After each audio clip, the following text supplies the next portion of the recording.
Are we on? We are on. All right. Well, these old foundations have issues. Typically, the main things are that they don't have any footings. They don't have any rebar in them.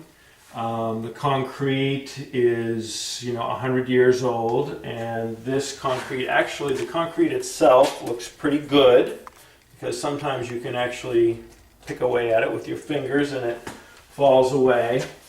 The obvious question on things like this is something that is an ongoing issue, or was it an issue at some point when there was water behind the wall? Water is usually the main culprit in cracking foundations. Either the water gets underneath the wall.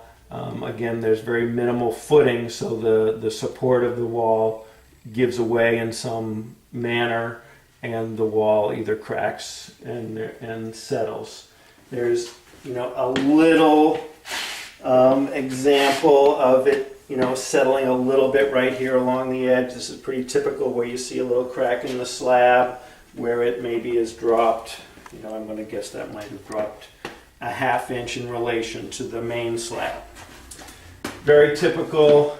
And again, a lot of times it seems like this happened very early on when they poured the foundations.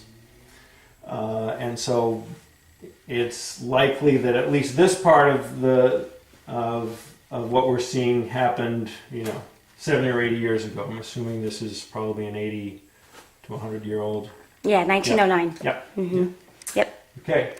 As far as the bowing here, I want to take a look outside and just see what's going on out there. But again, the major thing happens that either a downspout up on the roof has gotten clogged at some point, saturated the soil here, and the water in the soil puts more lateral force on the walls. And because again that they don't have any rebar in them that most foundations currently have, they crack.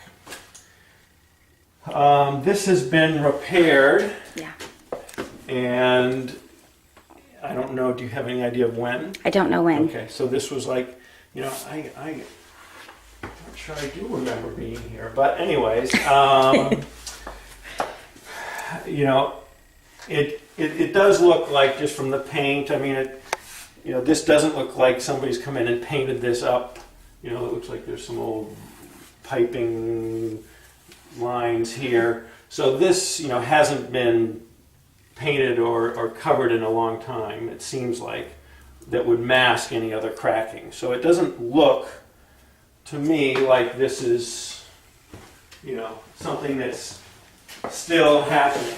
Okay. What they did here was probably, it doesn't feel like epoxy, but it might be. It's kind Actually, of it rubbery. is kind of soft. Yep.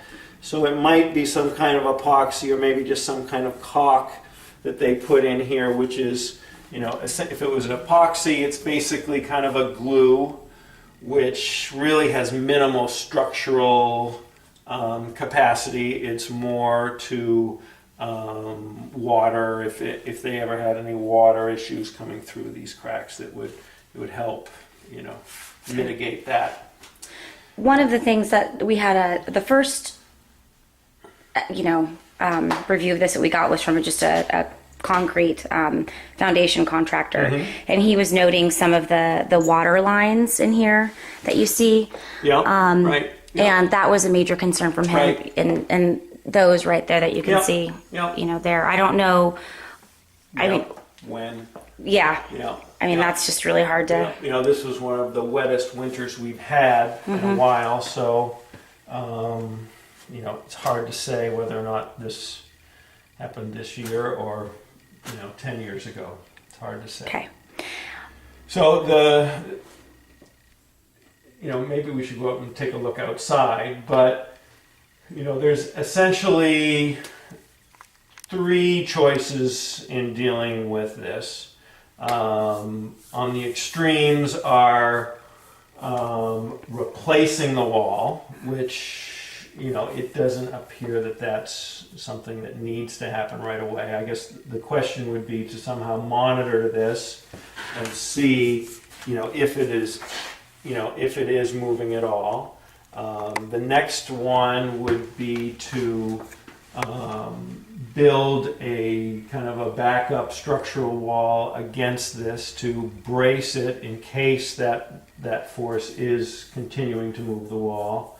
And then the third one would be to essentially leave it the way it is here, maybe do some things on the outside to make sure we're not getting any excess water. I don't know if there's any drainage that goes along here, making sure the gutters are all clear and that there's very, you know, we're just trying to keep the water away from this side of the building. You know, essentially, you know,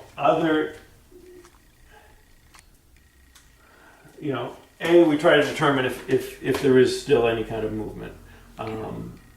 If there isn't, you know, it's pretty easy to say, you know, the foundation is doing most of the job that it's supposed to do.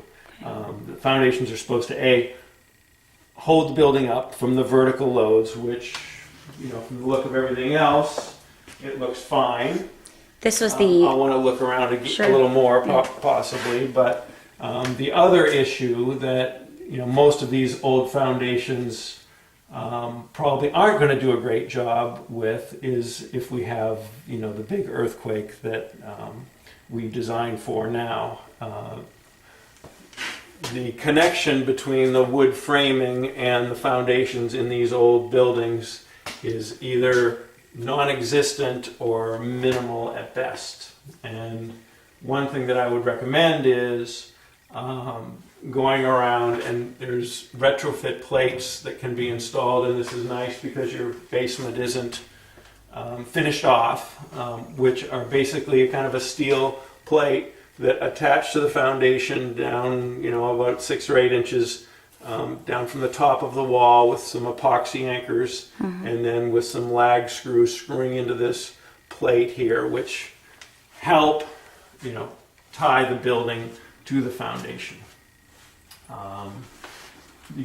It looks like, you know, there could be some connections that could happen at some of the interior posts too, which I also recommend. But why don't we go outside and look and see what that